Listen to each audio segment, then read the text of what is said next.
पाकिस्तान के परमाणु बम को निगल जाएगा खाली। भारत के इस प्रोजेक्ट से कांप रही है दुनिया। भारत और पाकिस्तान के बीच चल रहे तनावपूर्ण माहौल के बीच भारत सरकार कई रणनीतिक विकल्पों पर विचार कर रही है। पाकिस्तान को करारा जवाब देने के लिए भारत कुछ नए और प्रभावशाली प्रोजेक्ट्स पर काम शुरू कर सकता है। इन प्रोजेक्ट्स में सबसे ज्यादा चर्चा का विषय बना है काली प्रोजेक्ट। हालांकि काली प्रोजेक्ट की कार्यप्रणाली से जुड़ी पूरी जानकारी सार्वजनिक नहीं की गई है, लेकिन विशेषज्ञों का मानना है कि यह तकनीक युद्ध की दिशा और दशा बदल सकती है।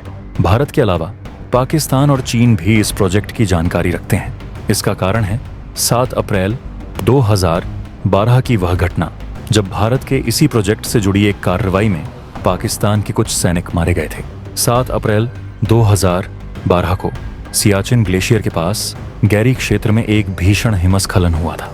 बाद में 29 मई को 2012 को पाकिस्तान ने घोषणा की कि इस घटना में उसके 129 सैनिक और 11 नागरिक मारे गए।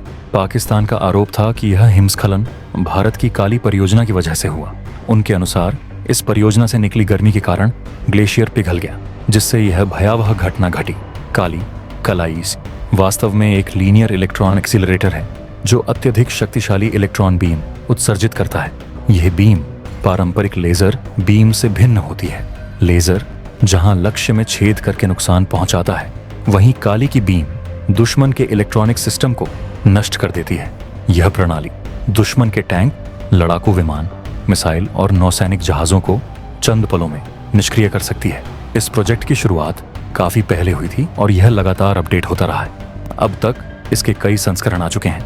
काली 80, काली 200, काली C1000, काली 5000 और अब सबसे नया संस्करण है काली 10,000। काली 5000 अपने आप में एक क्रांतिकारी संस्करण था जिसने भारत को उच्च स्तरीय डायरेक्टेड एनर्जी हथियार प्रणाली के क्षेत्र में अग्रणी बना दिया। यह संस्करण दुश्मन की मिसाइलों को मार्ग में ही निष्क्रिय करने की क्षमता रखता था और इसे विभिन्न मोबाइल प्लेटफॉर्म्स पर तैनात करने के लिए उपयुक्त माना गया। इसके परीक्षणों ने अंतर्राष्ट्रीय रक्षा विश्लेषकों को चौंका दिया था, क्योंकि यह पहली बार था जब भारत ने इतनी उच्च क्षमता वाली डायरेक्टेड एनर्जी तकनीक का सफल प्रदर्शन किया था। काली 5000 के कुछ विशिष्ट प्रयोगों में दुश्मन के ड्रोन्स को बिना आवाज किए गिराना, रेडार जैमिंग और एयरबोर्न अटैक सिस्टम्स को क्षण भर में निष्क्रिय करना शामिल था। यह प्रणाली इतनी तीव्र ऊर्जा उत्पन्न करती है कि कुछ ही सेकंड में किसी भी इलेक्ट्रॉनिक सिस्टम को जला सकती है। इसके अलावा इसकी बीम को इतनी बारीकी से नियंत्रित किया जा सकता था कि वह लक्ष्य के किसी विशेष हिस्से पर ही प्रभाव डाले। हालांकि इस हथियार की एक बड़ी सीमा यह है कि इसका उपयोग केवल एक बार किया जा सकता है। इसे single shot pulse gigawatt electron accelerator भी कहा जाता है। काली 10,000 का वजन 26 टन है और इसे ठंडा रखने के लिए लगभग 12,000 लीटर तेल की आवश्यकता होती है।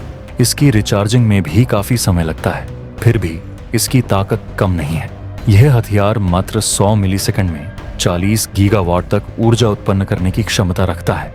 ऐसे में सवाल उठता है कि अगर भारत के पास यह प्रणाली है तो पाकिस्तान के परमाणु बम का क्या होगा। कुछ विशेषज्ञों का मानना है कि काली प्रोजेक्ट पाकिस्तान के परमाणु हथियारों को मोमोज की तरह चबा सकता है। फिलहाल यह स्पष्ट नहीं है कि इस हथियार का इस्तेमाल कब और कैसे किया जाएगा, लेकिन इतना तय है कि काली प्रोजेक्ट भारत की रणनीतिक शक्ति में एक बड़ा बदलाव ला सकता है। अगर आपको भारत की यह तैयारी पसंद आई हो तो वीडियो को लाइक और शेयर जरूर कर दें, और अगर आपको हमारा मेहनत पसंद आया हो तो चैनल को सब्सक्राइब भी कर दें। जय हिंद, जय भारत।